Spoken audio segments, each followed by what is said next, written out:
اللہ اولاد سے پاک ہے، سب سے زیادہ محبت اللہ کی محمد الرسول اللہ صلی اللہ علیہ وسلم سے ہے، اور پھر آپ کی ازواج مطہرات اللہ کی محبوبہ بندیاں ہیں، جن کے بارے میں قرآن کہتا ہے یا نساء النبی لستن کاحد من النساء۔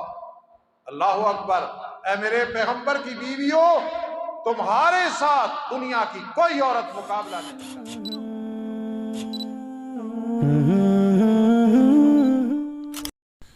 Al-Faruqi media, only Islamic relations. الحمد للہ وکفا والصلاة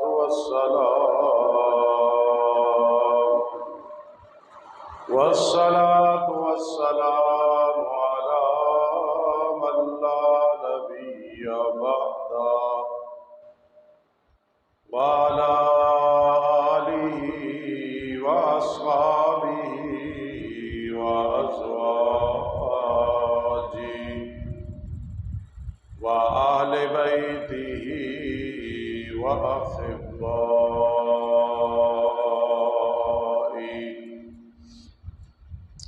اما بعد فاعوذ باللہ من الشیطان الرجیم، بسم اللہ الرحمن الرحیم۔ الحج اشہر معلومات، فمن فرض فیہن الحج فلا رفث ولا فسوق ولا جدال فی الحج، وما تفعلوا من خیر يعلمه الله، وتزودوا فإن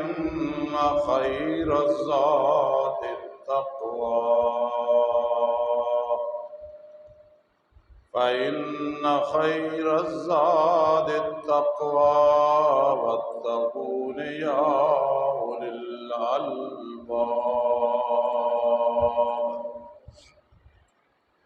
قال النبي صلى الله تعالى عليه وسلم: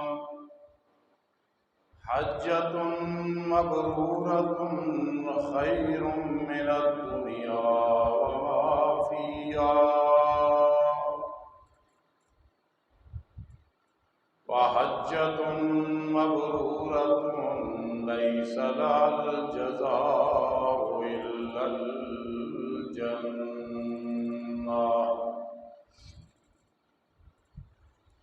أو كما قال النبي صلى الله تعالى عليه وسلم: سبحان ربك رب العزة عما يصفون، وسلام على المرسلين، والحمد لله رب العالمين۔ اللهم صل على محمد وعلى آل محمد، كما صليت على إبراهيم وعلى آل إبراهيم إنك حميد مجيد۔ اللهم بارك على محمد وعلى آل محمد، كما باركت على إبراهيم وعلى آل إبراهيم إنك حميد مجيد۔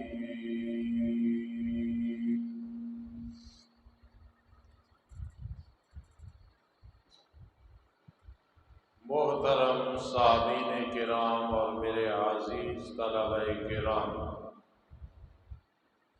سابقہ جمعۃ المبارک کے موقع پہ ہم بیان کر رہے تھے، سنا رہے تھے حج بیت اللہ کے فضائل و مسائل۔ آج اسی چیز کو انشاءاللہ العزیز آگے چلائیں گے۔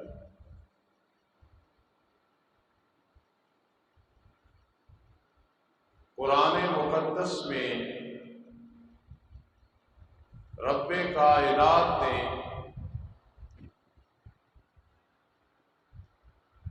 بیت اللہ جو کہ حج بیت اللہ اور عمرہ میں مرکز ہے، طواف کرنا ہے،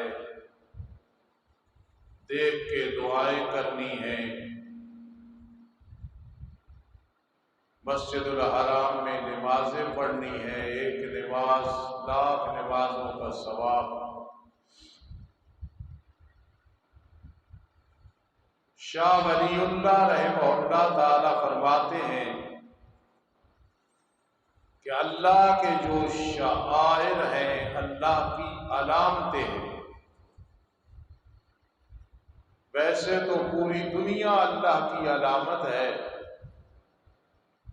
لیکن جو بڑی علامتیں ہیں شاہ ولی اللہ رحمہ اللہ تعالی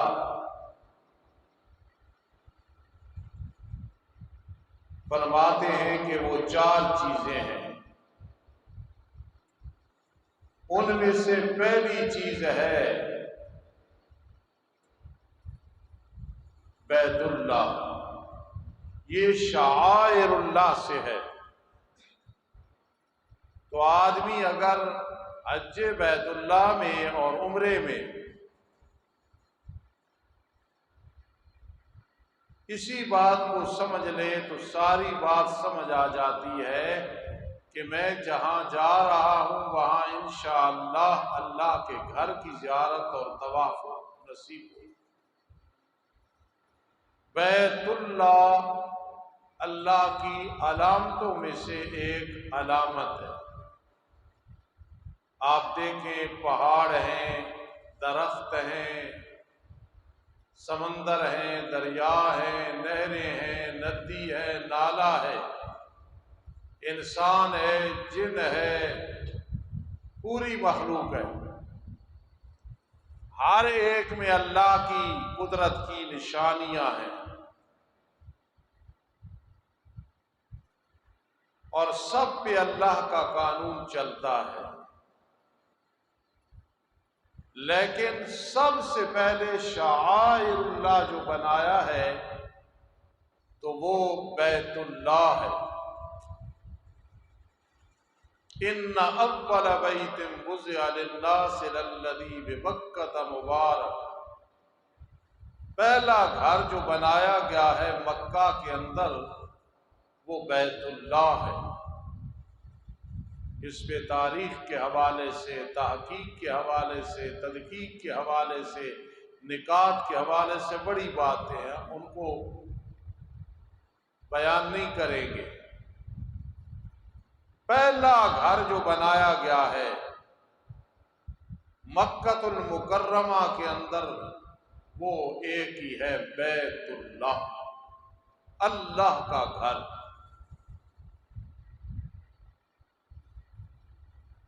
وَمَن يُعَظِّمْ شَعَائِرَ اللَّهِ فَإِنَّهَا مِن تَقْوَى الْقُلُوبِ، جو عزت کرے اللہ کی علامتوں کی تو ایسے آدمی کا دل متقی ہے، اس کے دل میں تقوی ہے، وہ ظاہراً باطناً ولی اللہ ہے، من تقوی القلوب۔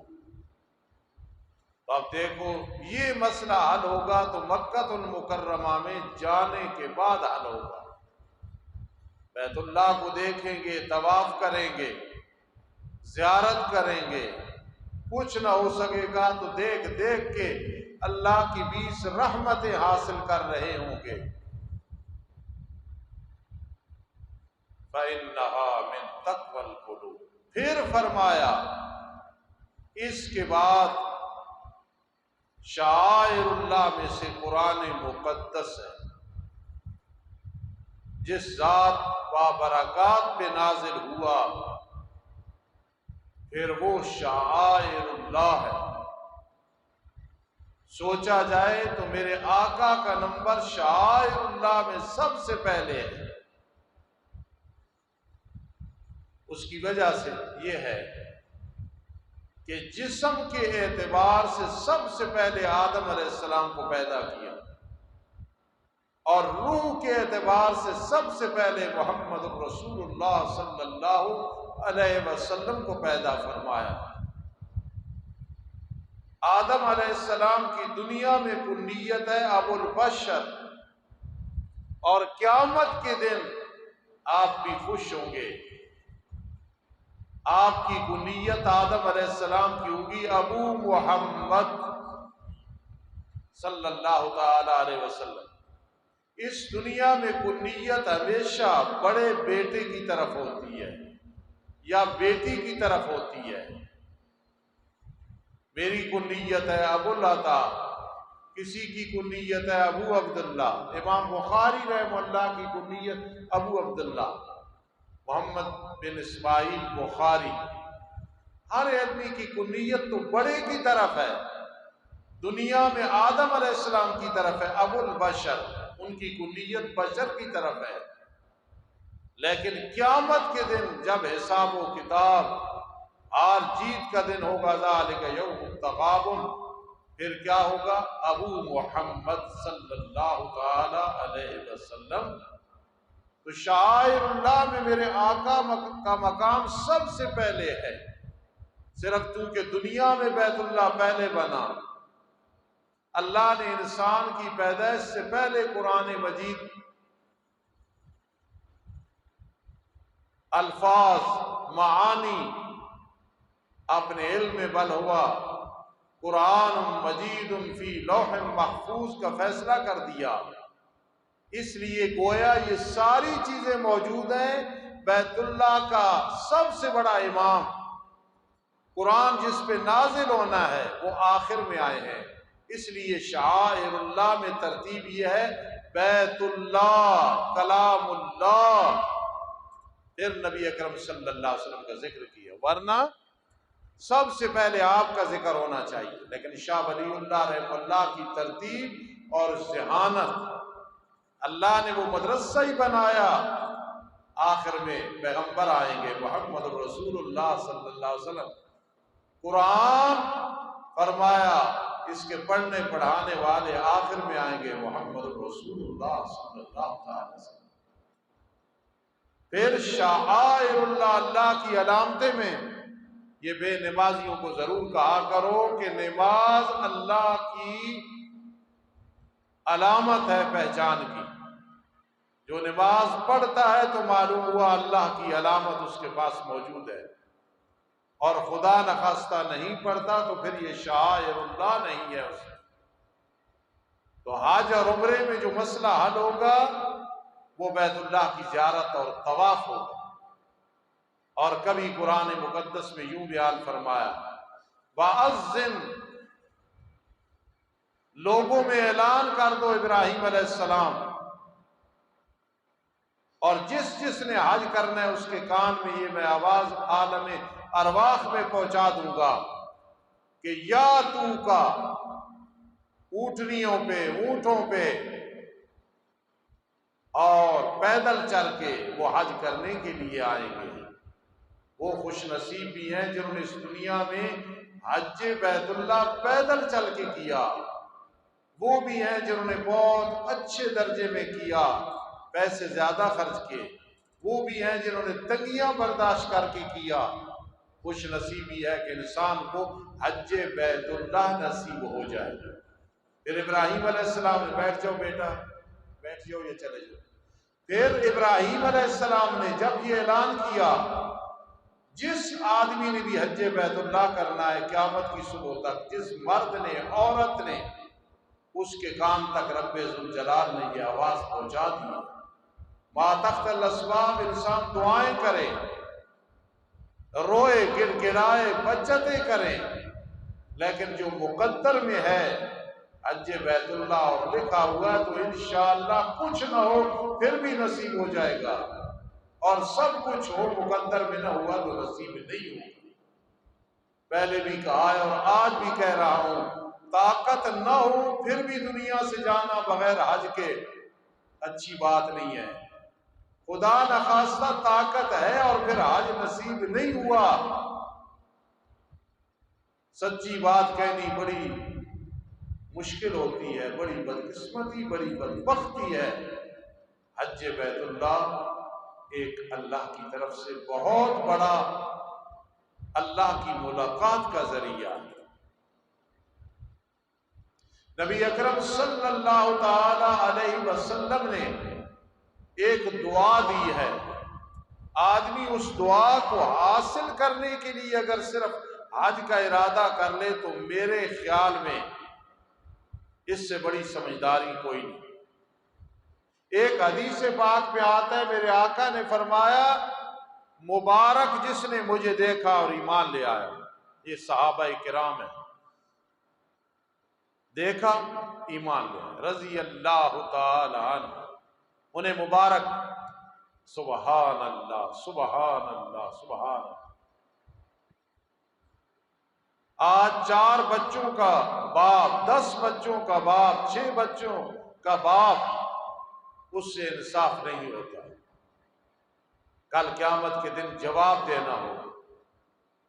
میرے آقا کے سامنے ایک شخص نے کہا اللہ کے پیغمبر اپنے بیٹے کا بوسہ لیا، تو میرے آقا علیہ السلام نے فرمایا سب بچوں کا بوسہ لیتے ہو؟ نہیں، فرمایا یہ ناانصافی ہے، سب کے ساتھ پیار کیا، اپنی طرف سے جو محبت اختیار میں ہے سب بچوں بچیوں کے ساتھ پیار رکھنا ہے، ورنہ قیامت کے دن اللہ کو جواب دینا ہوگا۔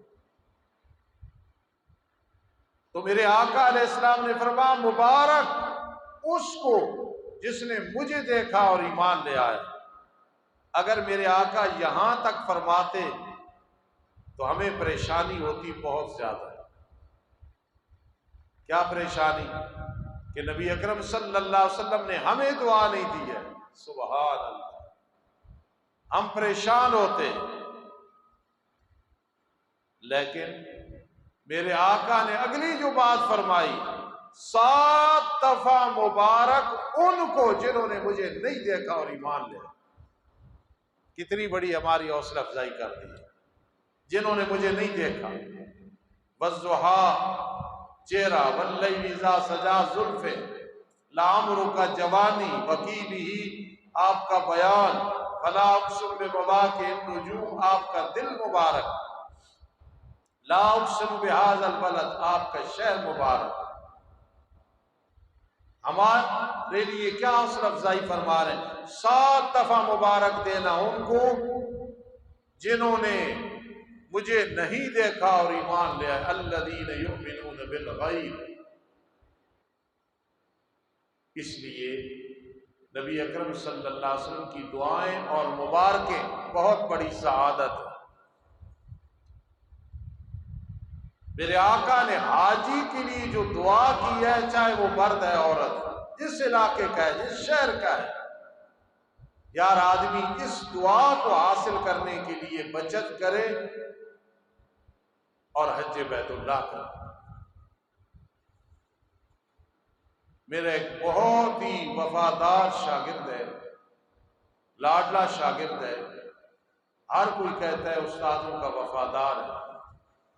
اس کی بیوی بیمار ہو گئی، بڑی بیماری لگ گئی، اپنی طرف سے اس نے سب کچھ لٹا دیا اور اس کا علاج کرایا، بیوی الحمدللہ ٹھیک ہو گئی۔ یہ کیا تھا؟ دل میں بیوی کی محبت تھی، وفا تھی۔ ان لباس لکم وانتم لباس لہم، کھانا پینا بھول گیا، لباس بھول گیا، لیکن علاج نہیں بھولا۔ آخر اللہ نے شفا دے دی، بڑی بیماری سے علاج تو کرانا ہے، شفا اللہ نے دینی ہے۔ اگر وہ بیماری کفارہ یا آزمائش ہے اور اگر جانے کے لیے ہے پھر بھی علاج کرانا ہے، دنیا سے چلے۔ تو میں اس کو بھی کہہ رہا ہوں، آپ کو بھی کہہ رہا ہوں کہ دیکھو ہم جو کرنا چاہے پھر ہم کرتے ہیں۔ تو اگر حج بیت اللہ ہم کرنا چاہیں، بچت کریں، کوشش کریں، انشاءاللہ رب کائنات حج بیت اللہ کرا دے اور اللہ پاک عطا فرما دے۔ میرے آقا نے جو دعا کی ہے حاجی کے لیے وہ کوئی معمولی دعا نہیں ہے، اور وہ دعا کیا ہے؟ اللہم اغفر للحاج۔ یقین کرنا، آدمی مراقبہ کرے نا، بار بار اس دعا کو سوچے، بہت کچھ ملتا ہے۔ یار میں خوش نصیب نہیں کہ مجھے یہ دعا مل جائے۔ حضرت انس رضی اللہ تعالیٰ عنہ، نبی علیہ السلام نے دعا دی، جا اللہ تجھے مال و دولت زیادہ دے۔ ان کا باغ سال میں 2 دفعہ پھل دیتا تھا، جبکہ اور 1 دفعہ۔ جا اللہ تیری اولاد زیادہ دے، فرمایا 103 بچوں کی اولاد تک مجھے دیکھنی نصیب۔ اور تیسری دعا دی تھی، جا اللہ تیری مغفرت کرے، فرماتے تھے مجھے اس پہ بھی یقین ہے یہ مسئلہ بھی حل ہو جائے گا۔ نبی اکرم صلی اللہ علیہ وسلم نے دعا دی، ابو ہریرہ رضی اللہ تعالی عنہ کی ماں کے لیے دعا کی، اللہ ابو ہریرہ کی ماں کو ہدایت دے دے۔ یہ دوڑے کہ دیکھتا ہوں میں پہلے پہنچتا ہوں یا دعا کا اثر۔ گئے تو ماں غسل کر رہی ہے، دروازہ کھٹکھٹایا، صبر کر، غسل کر کے آئی، فرما کلمہ پڑھا دو۔ دعا کے اثرات ہیں۔ ہمارے پاس اگر کروڑ ہے، لاکھ ہے، ہزار ہے، اس پہ بھروسہ نہیں، اللہ کی رحمت پہ بھروسہ کرنا ہے۔ اور اس دعا کے لیے حج کرنا ہے، فرض ہے تو پھر بھی، ورنہ یار میرے آقا دعا کر گئے ہیں، اور وہ دعا کیا ہے؟ اللہم اغفر للحاج ولمن استغفر له اللاج۔ اس کا ذرا ترجمہ دیکھیں گے نا تو یہ بہت کام وسیع ہو گیا، بہت آگے نکل گیا۔ کیسے؟ ایک دفعہ میرے آقا علیہ السلام نے فرمایا کچھ لوگ میری امت میں سے وہ ہوں گے جو دوا پہ اعتماد نہیں، دم پہ اعتماد نہیں، دنیا کی کسی چیز پہ وہ بھروسہ نہیں کریں گے، وہ متوکل ہوں گے۔ حکم نہیں دیا کیسے بنو، فرمایا وہ بہت کم لوگ ہوں گے، بغیر حساب و کتاب کے جنت میں جائیں گے، جنت البقیع سے اٹھیں گے۔ صحابہ کرام رضی اللہ تعالیٰ نے جب پوچھا تو آپ صلی اللہ تعالی علیہ وسلم نے فرمایا وہ 70,000 ہوں گے۔ حضرت 70,000 تو بڑے جلدی پورا ہو جائے گا آپ کی امت میں سے۔ فرمایا 70,000 میں ہر ایک کے ساتھ 70,000 ہوگا۔ ایک صحابی رضی اللہ تعالیٰ عنہ کھڑے، اللہ کے پیغمبر میں ان میں سے ہونا چاہتا ہوں، فرمایا ہو گیا۔ ایک اور کھڑا ہوا، فرمایا سبقہ عکاشہ رضی اللہ تعالیٰ عنہ، عکاشہ سبقت دے گیا۔ بس وہ گھڑی گھڑی کی بات ہوتی ہے، اب یہ نمبر لگوانے نہ شروع کر دو۔ اللہ کتنے رحیم ہے، 70,000 ہر ایک کے ساتھ، اللہ کی رحمت بڑی وسیع ہے۔ لیکن ہم وہ لوگ نہیں ہیں کہ مرتے رہیں تو دوا نہ کھائیں، بھوک لگے تو کھانا نہ کھائیں، کسی سے سوال نہ کریں، پہلے اپنے آپ کو اس قابل بناؤ پھر کرنا، ورنہ بھوک سے نہ مرنا، دوا کے بغیر نہ مرنا۔ جی اس لیے میرے آقا نے جب دعا دی تو بڑی وسعت کے ساتھ دعا دی ہے۔ 70,000 کو کہاں لے گئے؟ اور اس میں فرما اللہم اغفر للحاج، اللہ حاجیوں کو معاف کر۔ معلوم ہوا حج بیت اللہ کرنے والا کتنا خوش نصیب ہے کہ نبی علیہ السلام دعا دے کے گئے۔ یہاں تک ہوتا تو میرا بھائی اللہ دیتا کہتا استاد جی جس نے حج نہیں کیا رہ گیا نا، پھر حج جو نہیں کیا پھر اس دعا میں تو نہیں آیا۔ اللہم اغفر للحاج، لیکن اگلی جو بات ہے میرے آقا نے تتمہ کر دیا، کمال کر دیا، وَلِمَنِ اسْتَغْفَرَ لَهُ اللَّهُ، اللہ حاجی کو بھی معاف کر دے، مرد ہے یا عورت، اور جس جس کے لیے حاجی استغفار کر دے اسے بھی معاف کر دینا۔ جو حج کے لیے جاؤ تو ایک تو خود ہر ایک کے لیے دعا کرو، اور اگر کوئی کہے پھر ضرور کرو، اور حاجیوں کو خود کہو، عمرہ کرنے والوں کو ہمارے لیے دعا کرو۔ میرے آقا نے وعدہ کیا ہے، فیصلہ کیا ہے، کوئی بھی جائے یار دعا کرنا، اور یاد رکھنا یار، یاد رکھنا دعا کرنا، بجائے اس کے کستری لے آنا، عورتوں کی عادت ہوتی ہے کمبل لے آنا، ساری چیزیں ادھر سے مل جاتی ہیں، یہ نہیں ملتی۔ اللہم اغفر للحاج ولمن استغفر لہ الحاج، جس جس کے لیے حاجی بخشش مانگے اللہ اسے بھی معاف کر دینا۔ میرے آقا علیہ الصلوۃ والسلام کا کتنا بڑا مقام ہے، اللہ سے کم ساری مخلوق سے زیادہ ہے۔ آپ نے حضرت عمر رضی اللہ تعالیٰ عنہ کو فرمایا، کہاں جا رہے ہو؟ اللہ کے پیغمبر عمرے پہ جا رہا ہوں۔ اشرکنا یا اخی، اے میرے پیارے بھائی ہمیں بھی دعاؤں میں یاد رکھ۔ سبحان اللہ، سید الانبیاء، امام الرسل، امام النبیین، سید النبیین، سید المرسلین، احمد مجتبی محمد مصطفیٰ صلی اللہ علیہ وسلم ایک عمرہ کرنے والے اپنے شاگرد صحابی اور لاڈلے کو کہہ رہے ہیں، خدا را اس سنت پہ عمل کرو کہ عمرہ اور حج کرنے والوں کو دعا کے لیے کہو، اور جو جائے، ہم جیسی شخصیت نہیں کہ ہم جائیں تو اے سی والے کمرے سوئے رہے، ملاقاتیں کرتے رہے، نہیں، ایک ایک منٹ قیمتی سمجھ کی دعاؤں پہ لگا دے، اور کچھ نہیں، فلاں کے لیے دعا، فلاں کے لیے دعا، فلاں کے لیے دعا۔ کیوں؟ اللہم اغفر للحاج، اللہ حاجیوں کو بخش دے۔ وَلِمَنِ اسْتَغْفَرَ لَهُ الْحَاجِ، حاجی جس جس کے لیے بخشش مانگے اللہ اس کی بھی بخشش کر دے۔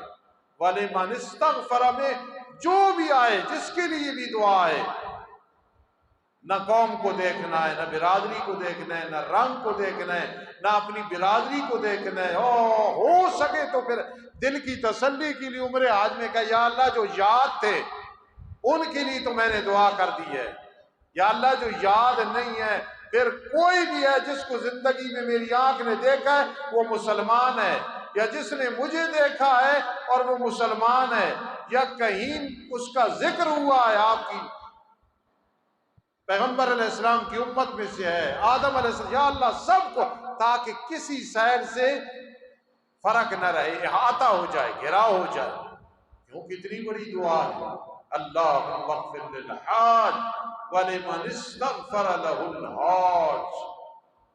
پھر میرے آقا علیہ السلام ایک اور خوشخبری دی، میں کل حدیث میں پڑھ رہا تھا، آپ کو وہ حدیث بھی سنا دوں۔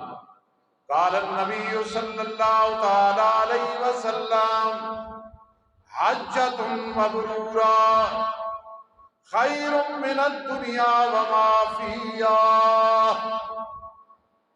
حجۃ مبرورۃ لیس لہا الجزاء الا الجنہ۔ اللہ پہ بھروسہ ہو نا، اور آخرت کی فکر ہو تو پھر ان چیزوں میں انسان کا جی چاہتا ہے۔ دیکھنا، حجۃ مبرورہ، حج جو اللہ کے ہاں مقبول ہوگا، اور مقبول کون سا ہوگا؟ اس میں نشانی یہ ہے کہ حج کرنے کے بعد انسان بن جائے۔ اگر وہی بدماشیاں، وہی بے ایمانیاں، وہی بدبختیاں رہیں تو حج مبرور نہیں ہے۔ انقلاب آ جائے، تبدیلی آ جائے۔ شیطان کو کنکریاں مار کے آیا ہے، جس کو انسان کنکریاں مارے پھر اس سے محبت بھی نہیں رکھتا اور وہ بھی توجہ نہیں کرتا، تو دل سے کنکریاں مار کے آیا ہے۔ اس لیے فرمایا حجۃ مبرورہ، حج جو صحیح کیا ہے، کیا ہے؟ خیر من الدنیا وما فیہا، جو کچھ دنیا ہے اور دنیا میں ہے سب ایک پلڑے میں رکھ دو، اور ادھر حج مبرورہ کا وزن ہو، جسم ہو یا کاغذ پہ لکھا ہوا ہو، حجۃ مبرورۃ خیر من الدنیا وما فیہا، دنیا وما فیہا سے حج مبرور بہتر ہے۔ دنیا میں کیا کچھ نہیں ہے، سب کچھ ہے نا، لیکن حج مبرور نصیب ہو جائے، اگر یہ فضائل سن لیں اور ہم کوشش کریں تو انشاءاللہ حج ضرور نصیب ہوگا۔ میں ایک تھوڑا سا تجربہ بیان کروں یا کارگزاری بیان کروں تو آپ خوش ہو جائیں۔ مجھے جب تک حج بیت اللہ نصیب نہیں ہوا، جب یکم ذی الحج 2 ذی الحج تو میں دعا کرتا تھا یا اللہ حج نصیب کر دے۔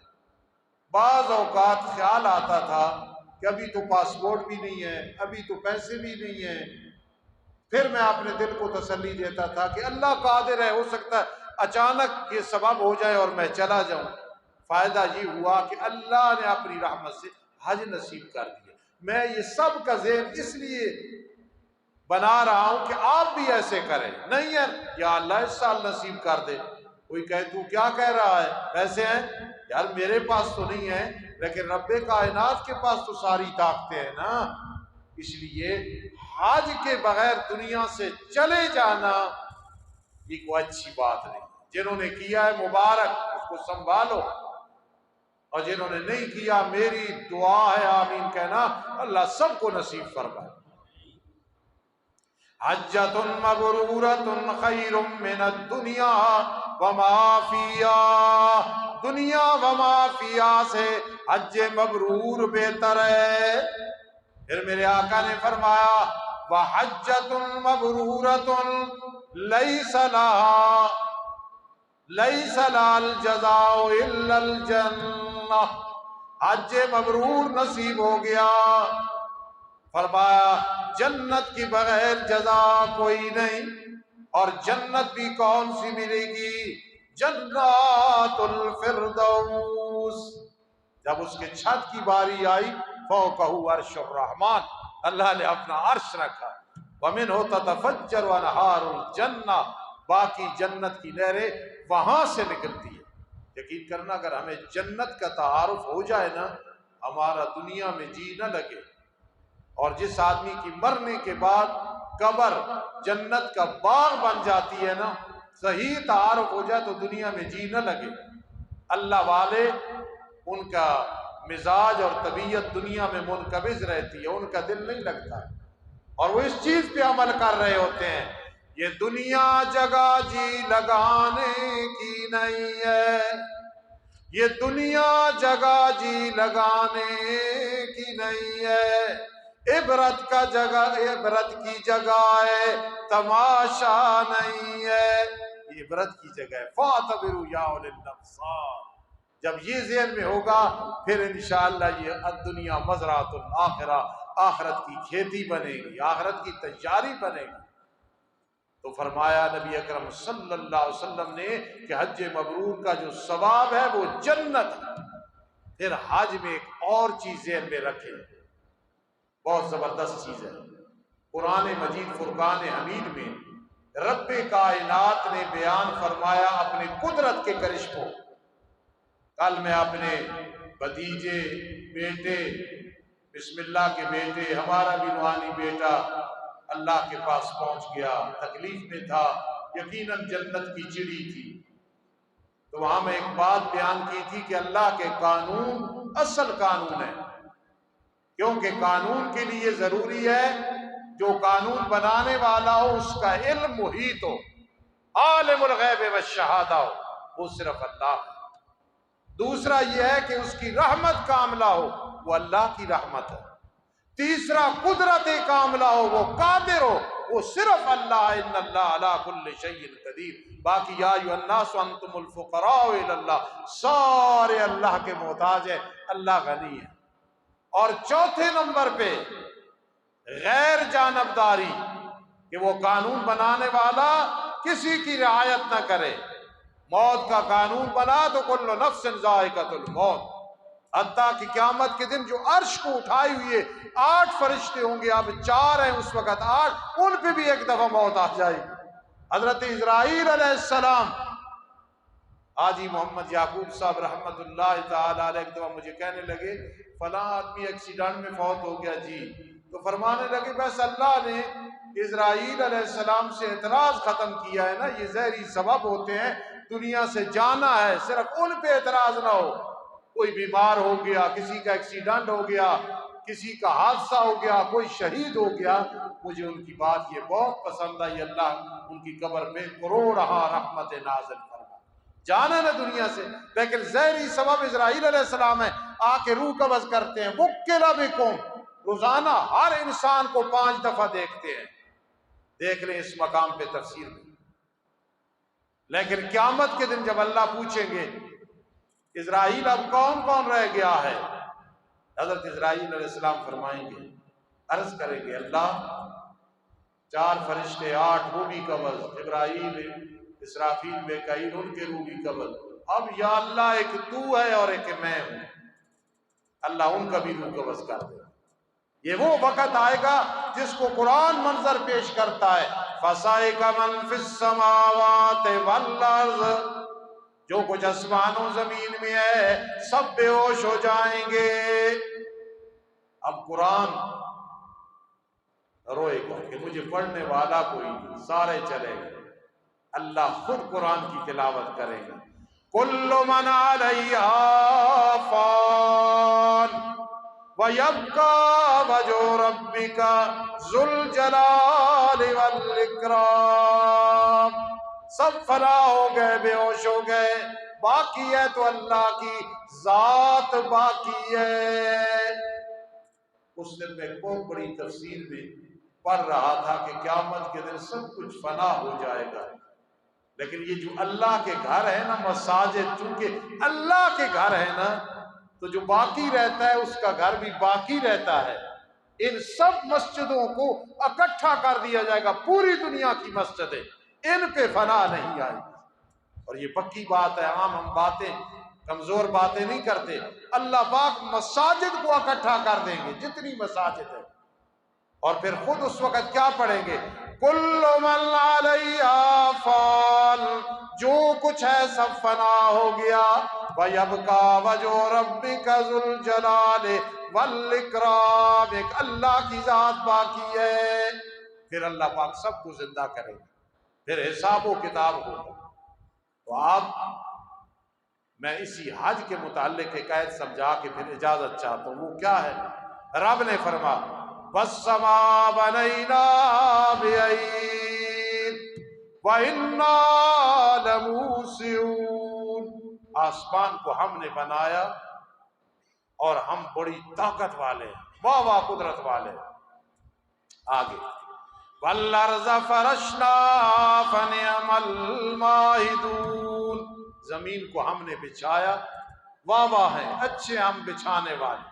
کیسے فرمایا جی، یہ چیزیں ہم نے بنا دی ہیں، اور پھر فرمایا وَمِن كُلِّ شَيْءٍ خَلَقْنَا زَوْجَيْنِ، ہر چیز کو ہم نے جوڑا جوڑا بنایا، انسان بھی، چرند پرند، حتیٰ کہ کھجور کے درخت دوسرے درخت مذکر اور مؤنث بنائیں تاکہ تم نصیحت حاصل کرو۔ اب سمجھنا ذرا، یہ ذہن بنایا، آسمان کو ہم نے بنایا، زمین کو ہم نے بنایا، ہر چیز کو جوڑا جوڑا ہم نے بنایا۔ اگر ذرا خیال کریں، اللہ کرنے پہ آئے، اللہ پہ کوئی چیز مشکل نہیں ہے۔ گوگا پہلوان بیٹھے، اللہ اس کی زندگی دراز کرے، اس کے بڑے محبوب خطیب تھے، وہ میرے بھی محبوب خطیب تھے۔ قرآن مجید میں وہ یہ کہتے تھے وَإِنَّكَ لَتُلَقَّى الْقُرْآنَ، جب آدم علیہ السلام کو اللہ نے ربنا ظلمنا ایک آیت دی تو زور آدم علیہ السلام کا لگا، اور جب 6666 آیات اللہ نے نبی علیہ السلام کو دی تو اللہ کا زور لگا۔ میں ان کی زندگی میں بھی رد کرتا تھا اور آج بھی کہہ رہا ہوں، دلیل سے رد بے شک باپ کا کرو، استاد کا کرو، اللہ زور نہیں لگاتے، اللہ کا کہیں زور نہیں لگتا۔ اللہ جو کام کرتے ہیں کن فیکون ہو جاتا ہے۔ میرے لیے کام مشکل ہے، پہاڑ ہے، آپ کے لیے مشکل ہے، اللہ کے لیے کوئی کام مشکل نہیں ہے۔ اس لیے ان کا یہ ترجمہ کرنا انک لتلقی القرآن کہ اللہ کا زور لگا، میں کہا کرتا تھا یہ ترجمہ غلط ہے۔ اللہ کے سامنے ہر چیز آسان ہے، وہ کرنے پہ آئے۔ وما ذلک علی اللہ بعزیز، یہ معمولی بات نہیں ہے۔ میرا بیٹا عمر کا استاد جی یہ کام بڑا مشکل، استاد جی بڑا مشکل، بھائی میرے تیرے لیے مشکل ہے، تیرے باپ کے لیے مشکل ہے، لیکن وما ذلک علی اللہ بعزیز، اللہ فرماتا ہے میرے بارے نہ کرنا ورنہ بے ایمان ہو جاؤ گے کہ اللہ کے لیے مشکل ہے۔ اللہ کرنے پہ آئے کوئی مشکل نہیں۔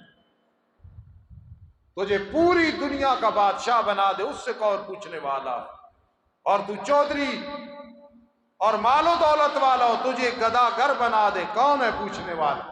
ذرا اللہ کے ساتھ یاری لگا کے، اللہ کی دل میں محبت لے آ کے اللہ کی طرف توجہ تو کر، سب کچھ تیرا ہے۔ جب اللہ تیرا بن گیا سب کچھ تیرا ہے۔ وما ذلک علی اللہ بعزیز، فرما میرے لیے، اللہ فرماتے ہیں سوچنے کی بات ہے نا، آپ جی 22 کروڑ لوگ ہیں، اس سے پہلے لگائیں پوری دنیا کے لوگ، قیامت کے دن اللہ سیکنڈ میں جب اکٹھا کریں گے، ذرا دیکھ میری تیری قدرت کیا ہے، کچھ بھی نہیں ہے۔ اللہ کیا فرماتے ہیں ذالک حشر علینا یسیر، یہ جمع کرنا ہم پہ بڑا آسان ہے۔ آج بھارت کی کتیاں، لومڑیاں، لونڈیاں میرے آقا کے بارے میں بکواس کر رہی ہیں، بغیرت جنہیں اپنے نطفے کا پتہ نہیں ہے، میری ماں عائشہ صدیقہ رضی اللہ تعالیٰ عنہ کے بارے میں بکواس کر رہی ہیں۔ جرت ہو، طاقت ہو اور اللہ توفیق دے تو آج کے نوجوان خدا کی قسم ایسی کتیاں اور بندریاں نظر آئے تو ان کی زبان گدی سے کھینچ کے کتوں کے آگے ڈالے، لیکن ہمارے بس کی بات نہیں ہے، اور ہم بد دعا کر رہے ہیں ایسے لوگوں کی زبانوں میں اللہ کیڑے ڈالے اور نشان عبرت میں، وہ ہمارا امتحان ہو رہا ہے۔ ایک بیٹا کتنا پیار ہوتا ہے، ایک پوتا کتنا پیار ہوتا ہے، اسے کو ایسے کرے تو برداشت نہیں ہوتا۔ اللہ اولاد سے پاک ہے، سب سے زیادہ محبت اللہ کی محمد الرسول اللہ صلی اللہ علیہ وسلم سے ہے، اور پھر آپ کی ازواج مطہرات اللہ کی محبوبہ بندیاں ہیں جن کے بارے میں قرآن کہتا ہے یا نساء النبی لستن کاحد من النساء، اللہ اکبر، اے میرے پیغمبر کی بیویوں تمہارے ساتھ دنیا کی کوئی عورت مقابلہ نہیں کر سکتی ہے۔ اس عائشہ کے بارے میں کہ 6 سال کی عمر نکاح ہو گیا، 9 سال کی عمر میں رخصتی ہو گئی، ان کی جو شادیاں ہماری طرح نہیں تھی، اس میں مقصد سیرت تھا کہ عائشہ جب بلوغت پہ قدم رکھے گی تو سب سے پہلے نگاہ محمد الرسول اللہ پہ پڑے گی صلی اللہ تعالی وسلم، اور ان پہ جس کی نگاہ پڑے گی وہ محمد الرسول اللہ صلی اللہ علیہ وسلم ہوں گے۔ لستن کاحد من النساء، یہ فقیر اپنی ماں عائشہ کی محبت میں ڈوب کے ترجمہ کرتا ہے۔ اللہ فرماتا ہے نبی کی عورتوں لستن کاحد من النساء، پوری دنیا کی عورتیں تمہاری جوتی کے ساتھ بھی مقابلہ نہیں کر سکتی۔ تو آج بھارت ہو یا کوئی اور ملک ہو یا شہر ہو، میری ماں کی گستاخی، نبی علیہ السلام کی گستاخی پھر خاکے، یہ ہمارا امتحان ہے۔ ہاتھ سے روکے نہیں روک سکتے، زبان سے، جس طرح میں آج اس بیان کر رہا ہوں، اور خطبہ مجھ سے اچھا آج بیان کریں گے اس معاملے میں یا کر رہے ہوں گے۔ اور تیسرے نمبر پہ کم از کم دل میں تو کمزور سمجھو، وذالک اضعف الایمان، یہ ایمان کا سب سے کمزور درجہ ہے۔ لعنت بھیجے ایسے لوگوں پہ یا اللہ۔ ایک میں بات کرنے لگا، آدمی کو کوئی تنگ کرے نا اس دنیا میں، اور وہ واقعی وہ تنگ کرنے والا، اور آدمی کچھ نہ کر سکے، تو اللہم انا نجعلک فی نحورہم ونعوذ بک من شرورہم، علیحدہ بیٹھ کے 313 دفعہ پڑھے، اللہ پاک اس کی دشمنی سے، اس کے شر سے بچا لیتے ہیں۔ یقین کرنا، 13 دن پڑھے، 19 دن پڑھے، مہینہ پڑھے، 2 مہینے، نہ مقدموں کی ضرورت، نہ گولی چلانے کی ضرورت، نہ کوئی اور بدماش کو کہنے کی ضرورت، سچے دل سے پڑھے اللہم انا نجعلک فی نحورہم ونعوذ بک من شرورہم، اللہ پاک اس کی شر سے محفوظ کر لیتے ہیں۔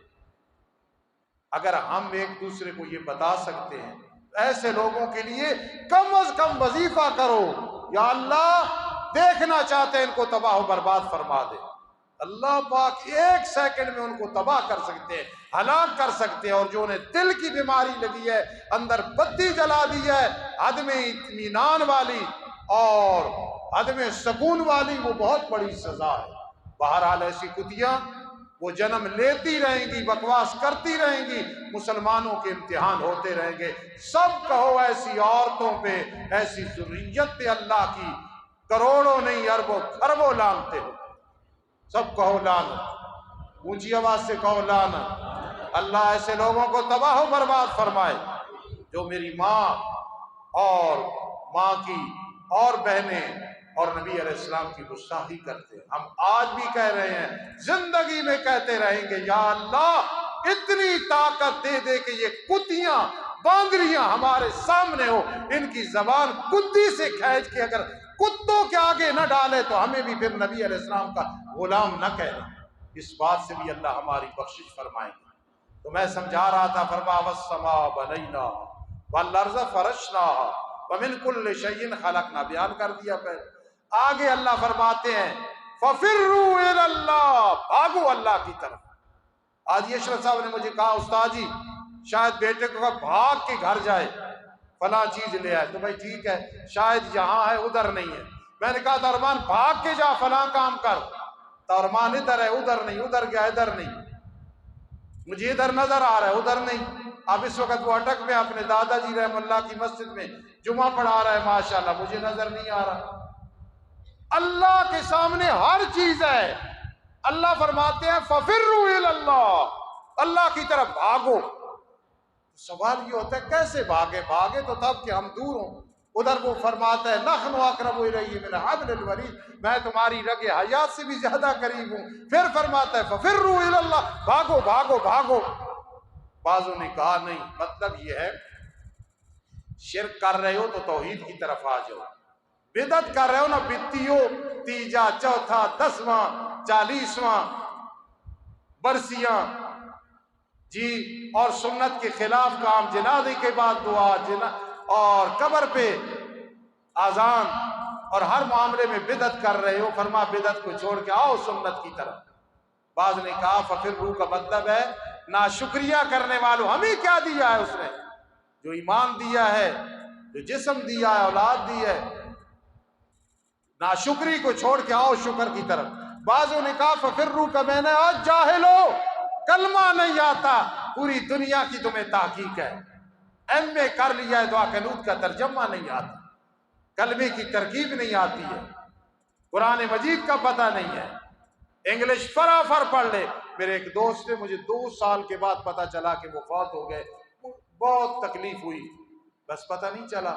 میں نے کسی سے پوچھا ان کا کیا حال ہے، جی وہ تو فوت ہو گئے۔ وہ سکول ٹیچر تھے اٹک میں، ان کا ایک بیٹا تھا، بڑی کوشش کی وہ عالم نہ بنا۔ وہ مذاق میں کہتے تھے میرے بیٹا کو امریکہ کے صدر کے ساتھ بٹھا دو، اس سے اچھی انگلش بولے گا، لیکن مجھے خوشی نہیں ہے، قرآن نہیں آتا ہے۔ اب آپ کو بات سمجھ آئی ہوگی۔ ففروا الی اللہ، جاہلو آؤ علم کی طرف۔ یہ علم جب ہوتا ہے تو پھر پوری دنیا کا مال و دولت انسان کے پاس ہوتا ہے، کسی چیز کی پرواہ نہیں ہوتی۔ کہتے ہیں نا کہ مولوی متکبر ہوتے ہیں، خدا را ہمیں متکبر نہ کہا کرو، خدا کی قسم علم کی وجہ سے دل میں غنا آ جاتا ہے، پھر کسی چیز کی پرواہ نہیں ہوتی، نہ ناراضگی کی نہ خوشی کی۔ اور اس نے دروازہ بند کر دیا، کچھ نہیں دے گا، پرواہ نہیں ہوتی، کیونکہ علم ایک ایسی دولت ہے۔ یہ اسی لیے فرما العلماء ورثۃ الانبیاء، انبیاء کے وارث علماء۔ بھاگو جہالت کو چھوڑ کے علم کی طرف آؤ۔ سبحان اللہ۔ میرے قاضی شمس الدین علیہ رحمت مانا کرتے ہیں، عجیب مانا، ففروا من اللہ الی اللہ، پہلے بھی اللہ کے پاس کھڑے ہو، دوڑو یعنی اللہ کے بن جاؤ۔ تو حاجیوں، پاکستان میں بھی تم اللہ کے پاس ہو، ہندوستان میں بھی تم اللہ کے پاس ہو، یمن میں بھی تم اللہ کے پاس ہو، چین میں بھی اللہ کے پاس ہو، سندھ اور ہند میں بھی اللہ کے پاس ہو، امریکہ میں بھی اللہ کے پاس ہو، لیکن مومنو ففروا الی اللہ من اللہ للہ، اللہ کے پاس ہو، قریب ہو جاؤ۔ کیسے قریب ہو جاؤ؟ حج بیت اللہ کر لو۔ حج بیت اللہ کرنے والا وہ اللہ کے قریب ہوتا ہے، اس کی دوڑ لگتی ہے، سٹاپ اللہ ہے، بیت اللہ کے سامنے کھڑا ہو گیا، صفا پہ کھڑے ہو کے دعا کر رہا ہے۔ میرے استاذوں کے استاد مولانا غلام اللہ خان رحمہ اللہ تعالی جب حج پہ جاتے تھے یا عمرے پہ، صفا پہ کھڑے ہو کے فرماتے تھے یا اللہ تیرے پیغمبر نے یہاں مسئلہ توحید بیان کیا تھا، مجھے بھی توحید کے لیے قبول فرما۔ نوجوان کئی بیٹھے ہیں جو گئے ہو، پھر انشاءاللہ سارے جاؤ گے، بوڑھے بیٹھے ہو جاؤ گے، جب بھی جاؤ گے تو صفا مروہ پہ کھڑے ہو کے دنیا نہ مانگنا، خاتمہ بالایمان مانگنا، آخرت کی زندگی آسان ہو جائے وہ مانگنا، جو فوت ہو گئے ان کے لیے دعا مانگنا۔ اللہ آپ کو مجھے قبر مکہ میں نصیب فرما دے یا مدینہ منورہ میں نصیب فرما دے۔ آج کے حوالے سے کہہ رہا ہوں، ساری نعمتوں کا ذکر کر کے آخر میں فرما فَفِرُّوا إِلَى اللَّهِ، چلو چلو چلو چلو بھاگو اللہ کی طرف۔ بھاگنے کا مطلب ہے حج اور عمرہ کر کے اللہ کے قریب ہو جاؤ۔ آخری حدیث سنو، ابن موفق رحمہ اللہ فرماتے ہیں میں نے ایک دفعہ حج کیا، عرفات میں سویا ہوا تھا، دو فرشتے آئے خواب میں، ایک نے دوسرے سے سوال کیا کتنے لوگوں نے حج کیا؟ وہ کہتا ہے 6 لاکھ نے۔ کتنے کا حج قبول ہوا؟ صرف 6 آدمیوں کا۔ کہتے ہیں میں اٹھا، بڑا پریشان ہو گیا، بڑا پریشان، یار 6 لاکھ اور 6 کا حج قبول ہوا، ہم کس کھاتے میں آئیں گے؟ کہتے ہیں اتنا پریشان، اتنا رویا، کتنی بدبختی ہے کہ 6 لاکھ میں سے 6 یقیناً میں کہاں ہو سکتا ہوں۔ فرماتے ہیں مزدلفہ میں گیا، جو جنہوں نے حج کیا جانتے ہو، مشعر حرام کے پاس رات گزارتے ہیں، حاجی منشا صاحب اور میں 1 سال حج کیا تھا اکٹھا، حاجی اشرف صاحب بیٹھے، سارے بیٹھے ہو، مزدلفہ میں رات گزاری۔ کہتے ہیں پھر 2 فرشتے آئے، ایک کہتا ہے کتنے نے حج کیا؟ 6 لاکھ۔ کتنے کا منظور ہوا؟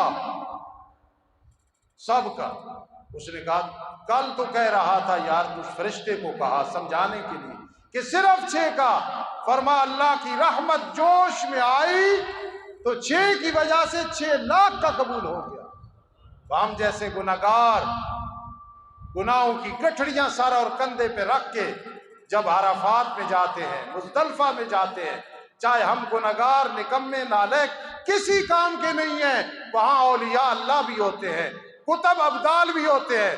آج کی ماں بہن اس درجے کی نہیں، لیکن رابعہ بصری کی بیٹیاں بھی وہاں ہوتی ہیں، یعنی اللہ کی ولیہ موجود ہوتی ہیں، نبی علیہ السلام کی بیویوں کی حقیقی بیٹیاں موجود ہوتی ہیں، آپ کی آل بیت کی بیٹیاں موجود ہوتی ہیں، نیک لوگ موجود ہوتے ہیں۔ جب ان کے حج قبول ہوتے ہیں تو مجھ جیسے اور آپ جیسے گناہگاروں کے بھی حج قبول ہو جاتے ہیں۔ خدا را مجھے یہ نہ سمجھنا کہ دیوانہ ہے، ہاں میں دیوانہ ہوں، آپ کی بھی آخرت بن جائے، میری بھی آخرت بن جائے، اور میں دیوانہ ہوں اس مسئلے میں کہ دعا کرتا ہوں یا اللہ میرا جنازہ اٹھے، ان کا جنازہ اٹھے، ہمارے خاندان کا جنازہ اٹھے، نہ حقوق اللہ ذمہ ہو نہ حقوق العباد ہو۔ اگر مجھے پتا چل جائے یہ ایسا ہے تو میں کہوں گا اصل چودھری یہ ہے، اصل ملک یہ ہے، اصل وزیر اعلیٰ یہ ہے، اصل دنیا کا بادشاہ ہے۔ جا رہا ہے نہ حقوق اللہ ذمہ ہے نہ حقوق العباد ذمہ ہے۔ الحج اشہر معلومات، ابھی اس پہ انشاءاللہ میں ایک جمعہ اور لگاؤں گا، انشاءاللہ اگلا جمعہ عثمان صاحب انہی مسائل پہ پڑھائیں گے، پھر ایک جمعہ لگائیں گے۔ وما علینا الا البلاغ المبین۔ سبحان اللہ۔